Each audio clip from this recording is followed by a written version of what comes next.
अस्सलाम वालेकुम जी, क्या हाल है आपके? खैरियत से हैं? ठीक ठाक हैं? जहां जहां भी रहें, अल्लाह ताला आपको अपने हिफ्ज़ मान में शाद और आबाद रखे। बात करते हैं जी बजट, महंगाई, IMF के नए वो जो शराइत हैं तनख्वाहदार तबके पर मजीद वो एक भयानक किस्म का टैक्स, और उसके साथ वो जो एक होता है हर बजट के मौके पे ऐलान होते हैं कि अब हुकूमत भी अपनी खर्चे कम करने वाली है। तो वफाक से भी कुछ खबरें आ रही हैं कि एक वजारत कम, कुछ पंजाब से कुछ चीज़ें बंद, ये सब करते हैं खैर से बात, लेकिन ये सब बिल्कुल नुमाइशी बातें हैं। एक तो ये कि मौजूदा हुकूमत जो है वो वफाकी हो या पंजाब की हो या सिंध की, इनके पास वो मैंडेट ही नहीं है उस तरह का भरपूर कि ये कोई मीनिंगफुल चेंज लाने की पोजीशन या ताकत रखते हो, ये नहीं कर सकते।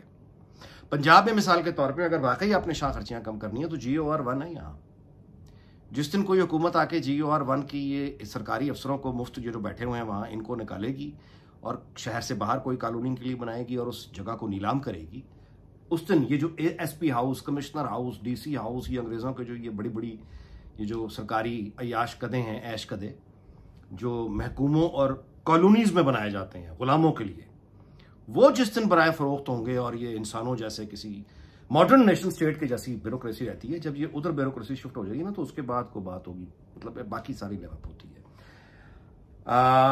दूसरा जो है मौजू वो ये है जी कि बड़े अरसे के बाद एक खुशगवार खबर, नरेंद्र मोदी ने तीसरी मरतबा वज़ारत उज़्मा का जब हल्फ उठाया तो यहाँ से वज़ीर-ए-आज़म शहबाज शरीफ ने उनको मुबारकबाद का एक मैसेज भेजा, जो फॉर्मल ट्विटर होता था उस पर उनका जवाब आया नरेंद्र मोदी का। फिर असल जो डायलॉग हुआ या डायलॉग को की जो इनिशिएट हुई बात, वो नवाज शरीफ ने नरेंद्र मोदी को जो मुबारकबाद दी और वहां से फिर जो जवाब आया, ठीक है जी, ये है असल बात। उम्मीद पैदा हुई है फिर से। अच्छा, हमारी चूंकि उम्मीदें कई दफा टूटी हुई हैं, मतलब अब कारगिल पे बहुत टूटी थी, मुमकिन है कि ये भी जो चांस मिला है ये भी गंवा दिया जाए, लेकिन फिर उसके बावजूद एक चांस बना है, ग्राउंड आया है, तो उस पर बात करते हैं। अच्छा, पहली जो बात है जी वो बहुत भयानक है कि 1 लाख रुपए तक की जो तनख्वाह लेने वाले हैं, पहले 2.5% उन पर टैक्स लगता था, अब 7.5 की प्रपोजल है। 2 लाख पे जो अगली स्लैब थी वो अब 1,33,000 है और वो भी 20% बढ़ा के, यानी ये बड़ी, तो इस पर ज़ाहिर है कि हुकूमत रजिस्ट कर रही है IMF के साथ कि हम इतना भारी टैक्स नहीं डाल सकते। तो IMF कहती है फिर अच्छा और बताएं, फिर और आपको प्रपोजल दे दें। अब ये क्या प्रपोजल दें, असल तो खर्चे ही हैं। तो फिर ये छोटी मोटी खबरें आती हैं कि अच्छा वो बंद कर देंगे, ये बंद कर देंगे, ये ऊंट के मुंह में जीरा है, वो मैं पहले गुजारिश कर चुका हूँ। अब आते हैं असल मौजू की तरफ, वो ट्वीट। पहले तो ये देख लीजिए, यानी कि शहबाज शरीफ साहब ने मुबारकबाद दी और नरेंद्र मोदी ने जवाब दिया। ये जो है ये बहुत नपतुला मुबारकबाद थी, सिर्फ वही लिखा गया जो इंतहाई ज़रूरी था। जवाब में जो आप कहिए कि जो लिखा है थैंक यू और आगे लिखा है फॉर योर बेस्ट विशेस, तो ये एक कर्टिसी भी है और ये एक आप कहिए कि कन्वर्सेशन जिसे कहते हैं ना कि अच्छे मोड़ पे लाके छोड़ना है। Thank you for your best wishes, वरना अगर थैंक यू खाली लिखकर भी वो जवाब देते थे तो काम हो जाता, लेकिन वो एक सर्द मैरी होती। थैंक यू बस खत्म, ऐसा नहीं हुआ। Thank you for your best wishes, एक एक कॉमा फुल स्टॉप तक सोच के लिखा जाता है। तो पूरा फिक्रे का मतलब ये है कि ठीक है, उन्होंने एक अच्छी तरह से इसको रिसीव किया, लेकिन जो असल काम हुआ है वो नवाज शरीफ के ट्वीट पर हुआ। अब आइए बैठकर इसको समझने की कोशिश आप भी कीजिए, मैं भी करता हूं। तहरीर क्या है? तहरीर है my warm felicitation to Modi ji on assuming office for the third time.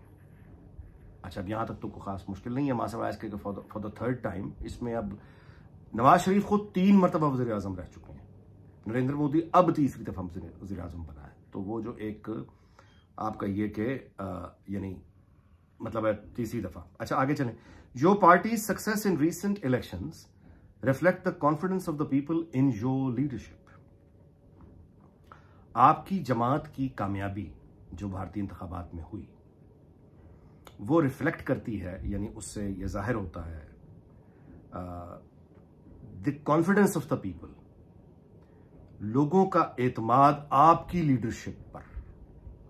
यानी ठीक, यानी ये भी इसमें कोई असल चीज जो है वो उससे आगे है, जो अब बात आ रही है, जिसकी ये ग्राउंड बनाई गई है, ये ग्राउंड बनाई है। आपकी हालिया इलेक्शन में आपकी पार्टी की कामयाबी जो है ये बताती है कि आपकी लीडरशिप पर लोगों को एतमाद है, ये ग्राउंड बनी है जमीन अगली बात करने के लिए। अगली बात क्या है? Let us replace hate with hope. आइए बदल डालिए, रिप्लेस कर दीजिए। मुतबादल क्या होगा? यानी बदल दीजिए नफरत को किस चीज से? उम्मीद से।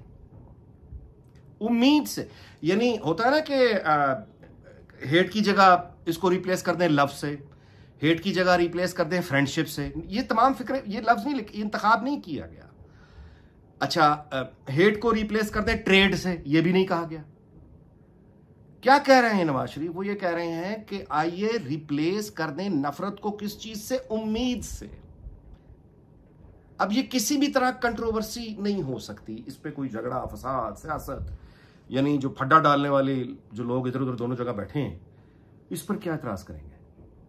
उसने बहुत सोच समझ के एक एक में जैसे मैंने गुजारिश की कि नफरत को रिप्लेस करें किससे? उम्मीद से।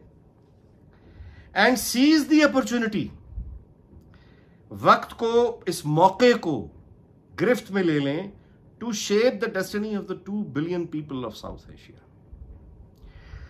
कि हम इस लम्हे को अपनी गिरफ्त में लें। ये मोदी, ये नरेंद्र मोदी को कहा जा रहा है कि अब जबकि ये साबित हो गया है कि इंतखाबात में लोगों ने आपकी पार्टी को वोट देकर आपकी लीडरशिप पर एतमाद का इजहार कर दिया है, तो अब वो मौका आपको दे दिया है कुदरत ने कि इसको आप गिरफ्त में ले लीजिए और इस मौके को, अपॉर्चुनिटी को क्योंकि शेप द डेस्टिनी ऑफ 2 अरब लोगों से जायद जो इंसान बसते हैं पूरे खिते में। अब नवाज शरीफ पाकिस्तान, भारत से भी ऊपर चल, यानी पूरा बांग्लादेश, सार्क, यानी पूरे खिते में, बड़े सगीर में जो लोग 2 अरब इंसान बसते हैं, इनका जो तकदीर है, आइए उसको बदल दें। रीशेप यानी उम्मीद, खुशियां, ठीक है, बदल दें। तो ये अब मैं मुकम्मल, यानी अब मुकम्मल ये है कि ये आपकी पार्टी वो हो गई, आपकी लीडरशिप पे एतमाद कर दिया, इसको गिरफ्त में लीजिए और आगे बढ़ के 2 अरब लोगों का मुकद्दर बदल दीजिए। ये है वो दावत, ये है वो। और मेनली इसका मतलब ये कि पाकिस्तान के साथ नॉर्मल, सबके साथ नॉर्मल, मेनली पाकिस्तान। ये है नवाज शरीफ का ट्वीट। अब आगे जवाब सुनिए, जवाब क्या है? वो शुरुआत करता है जी नरेंद्र मोदी, वो कहता है कि अप्रिशिएट योर मैसेज। उसने ये नहीं लिखा कि थैंक यू वेरी मच, उसने ये नहीं लिखा कि आई एम ग्रेटफुल, उसने ये नहीं लिखा कि अच्छा जी I am honoured, I am privileged, कुछ नहीं। उसने लिखा है अप्रिशिएट योर मैसेज। अच्छा, अप्रिशिएट के मतलब जो है वो एक तो ये है सराहना, तारीफ करना, लेकिन अप्रिशिएट का एक मतलब होता है समझना, अंडरस्टैंड करना। ये भी अप्रिशिएट का मतलब होता है। आपने कोई फिल्म देखी, पेंटिंग देखी, तो क्या आपने उसे अप्रिशिएट किया? आप समझे हैं जो आप तनकीद कर रहे हैं या तारीफ कर रहे हैं। ये एक मिसाल मैं आपको बता रहा हूँ। तो अप्रिशिएट योर मैसेज का मतलब ये भी है कि आपके मैसेज को मैं सराहता हूँ, तारीफ करता हूँ, लेकिन इसका मतलब ये भी है कि मैं आपकी बात समझ गया। आप जो कह रहे हैं वो 2 अरब वाली बात, इंसानों वाली। अब आगे सुनिए। The people of India have always stood for piece, security and progressive ideas.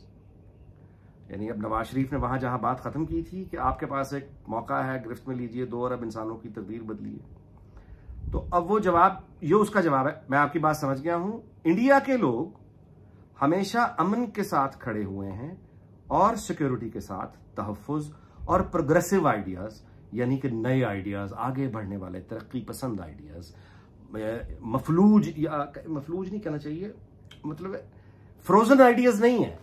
हम तकलीद नहीं सिर्फ करते, हम सिर्फ जमे जमायत होस्ट नहीं रहते, बल्कि प्रोग्रेसिव आइडियाज पे हम, यानी भारत के लोग तैयार हैं, ये कह रहे हैं नरेंद्र मोदी, यानी कि बहुत पॉजिटिव बात है। आगे, advancing the well being and security of our people shall always remain our priority. ठीक है, यानी पहले इंडिया की बात की है, दूसरे सेंटेंस में स्पेसिफिक इंडिया स्पेसिफिक बात की है कि इंडिया के लोग हमेशा से अमन, तहफ़्फ़ुज़ के लिए और प्रोग्रेसिव आइडियाज के साथ वो तो खड़े हैं। तीसरी लाइन में it is open to imagination, कि अब वो सिर्फ इंडिया के लोगों की बात कर रहे हैं या पूरे बरसगीर के लोगों की बात कर रहे हैं। It is open to imagination, ये जानबूझकर होता है। ये तीसरी लाइन क्या है? Advancing the well being and security of our people. अब यहां पे आर पीपल जो है वो भारत का भी आप समझ सकते हैं कि वो वही कंटिन्यूटी है पुरानी इंडिया वाली चल रही है जो दूसरे सत्र में इस्तेमाल हुई थी। या इसको आप आगे ब्रॉड भी कर सकते हैं, आवर पीपल का मतलब बरसर एक भी पूरा हो सकता है। तो ये जानबूझ के छोड़ा गया इस तरह। Advancing the wellbeing and security of our people shall always remain our priority.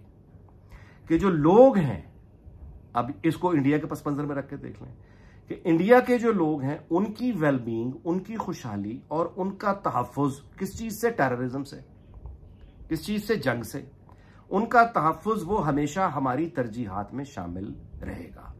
यानी हम प्रोग्रेसिव आइडियाज के भी कायल हैं, हम अमन के भी साथ हैं, हम सिक्योरिटी के भी साथ हैं, और ये तो हमेशा से हमारी वो रही है। और मैं आपके मैसेज को समझ गया हूं। सो ये इस कम तरीन अल्फाज में, कम तरीन मुख्तसर तरीन अल्फाज में ये बहुत बड़ी एक्सचेंज हो गया है। ठीक है, मसलन नरेंद्र मोदी ने यह नहीं कहा कि टेररिज्म पहले खत्म करो, Pakistan is AP centre of terrorism. ना उसने शहबाज शरीफ के जवाब में कहा, ना नवाज शरीफ के बाद जवाब में कहा कि आप जो कह रहे हैं कि मैं 2 बिलियन लोगों की तकदीर बदलूं, पहले टेररिज्म खत्म करो, पहले ये करो। कोई नरेंद्र मोदी ने ये बात नहीं की है। उसने, मैंने पूरी तफसील से समझने की कोशिश की है कि दोनों लीडर्स की आपस में क्या एक्सचेंज हुआ है। इसके अंदर उम्मीद भी है, इसके अंदर सब कुछ है, मुज़ाकरात। और मोदी चूंकि वहां पहले वाली स्ट्रेंथ के साथ नहीं आया, तो फितरी बात है कि वो अब कोई गैर मामूली काम करना चाहेगा। एक बहुत बड़ी अपॉर्चुनिटी है कि पाकिस्तान के साथ उसका कैरियर, मतलब एक आप इमेजिन नहीं कर सकते कि कहाँ मोदी का कद हो जाएगा पाकिस्तान के, अगर इस दौर में पाकिस्तान का सेट। लेकिन अब ये ख्वाब जरा देखना करें बंद हकीकत की दुनिया में। सर ये हो नहीं सकता जब तक इसमें पीटीआई की और एस्टैब्लिशमेंट की ब्लेसिंग्स नहीं होती। ये हम सब जानते हैं, ये इंडिया में भी सारे जानते हैं, यहाँ भी सारे जानते हैं। इमरान खान, पीटीआई का मतलब इमरान खान, इमरान खान को कॉन्फिडेंस में इस वक्त वो जेल में है, लेकिन उसके साथ मुज़ाकरात करके उसकी ब्लेसिंग ले लेना या पीटीआई की ब्लेसिंग ले लेना, ये एस्टैब्लिशमेंट कर सकती है। बाकी सियासी हुकूमत का अगर मुज़ाकरात पे वो आ जाए तो फिर मैं कुछ कह नहीं सकता, लेकिन उसकी ब्लेसिंग के बगैर ये मुश्किल है। पीटीआई को कोई उन्होंने शोर मचा दिया तो बड़ा मुश्किल हो जाएगा। इनको ऑन बोर्ड लेना पड़ेगा, एस्टैब्लिशमेंट को भी ऑन बोर्ड लेना पड़ेगा। अगर हम आपस में ये तय कर लें कि हाँ हमें अमन अपने मुल्क में भी चाहिए और खिते में भी चाहिए, तो नरेंद्र मोदी वहां तैयार बैठा है। उसका ये ऑफिशियल पोजीशन उसने ली है। उसने एपी सेंटर की बात नहीं की, टेररिज्म की बात नहीं की, पाकिस्तान को चुटकी नहीं काटी उसने कि तुम को पैसे वैसे मांगने आ गए हो। कोई तंज, कोई बुरी बात नहीं है। तो इसका मतलब ग्राउंड वहां प्रिपेयर्ड है। हमने तय करना है, यहाँ पे हम पार्टियां आपस में सेट हैं, अगर हैं तो ये बहुत बड़ी अपॉर्चुनिटी है। पाकिस्तान ही का भला है इसमें। कश्मीर में बंदे मरने बंद हो, कश्मीर में अब भारत में वहां आइडियाज आने, इंतहा पसंदों ने शुरू कर दिए हैं कि जो गजा में हुआ कश्मीर में वो होना चाहिए। ये आइडियाज सूट पहन के, टाइयां पहन के टेलीविजन पे, मोबाइलों में लोग डिस्कस कर रहे हैं। अगर कश्मीर में हम अमन चाहते हैं तो हमें पाकिस्तान इंडिया की दुश्मनी को ख़त्म करना है, दोस्ती करनी है। कश्मीर में अमन हो, लोग आए जाएं, बाकी मुल्क में अमन हो, इंडिया के साथ हमारा एक अमन दोस्ती के रिश्ते हों, हमारी इकॉनमी। आई एम सॉरी, बहुत ज़्यादा व्लॉग लंबा हो गया। बस इस दुआ के साथ कीजिए, अल्लाह ताला पाकिस्तान और उसके तमाम हमसायों दुनिया भर को शाद और आबाद रखे। आपसे इजाज़त चाहता हूँ, अगले व्लॉग में मुलाकात होगी। अपना बहुत ख्याल रखिएगा। अल्लाह हाफ़िज़।